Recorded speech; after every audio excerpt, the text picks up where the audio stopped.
আসসালামু আলাইকুম। সবাই কেমন আছেন? নিশ্চয়ই ভালো আছেন। আজকে কিছু কথা বলবো, যে কথাগুলি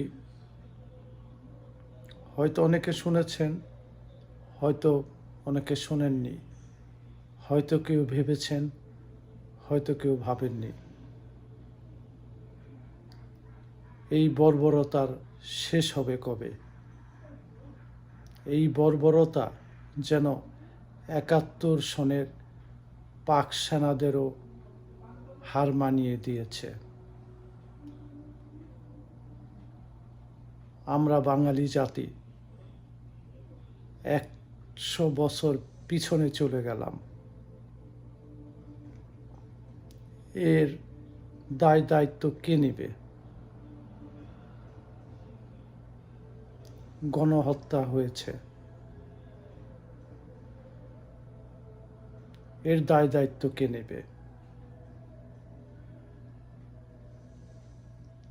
কবে থামবে এই লুটতরাজ, এই হানাহানি, হিংসা, বিদ্বেষ?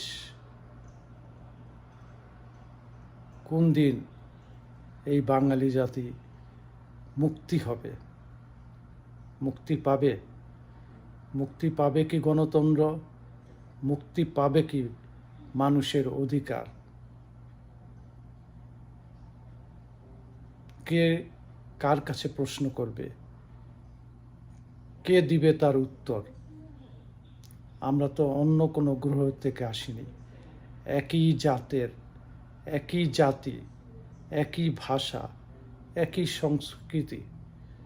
তাহলে কেন, কিসের জন্য এত হানাহানি, এত মারামারি, এত বিদ্বেষ? কাকে দোষারোপ করব?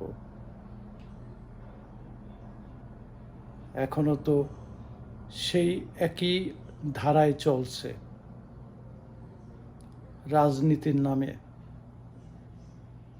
এ যেন একটি খেলা।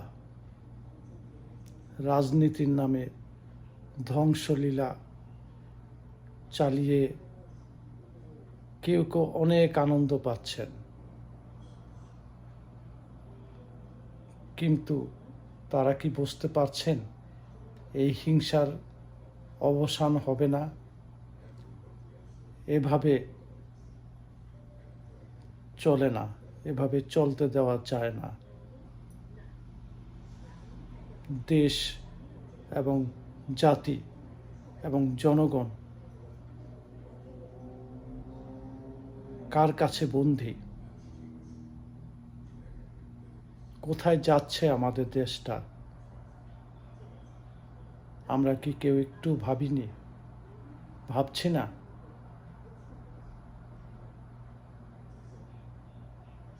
যাক, এই ভাবনাগুলো, এই চিন্তাগুলো আপনাদের উপরেই ছেড়ে দিলাম।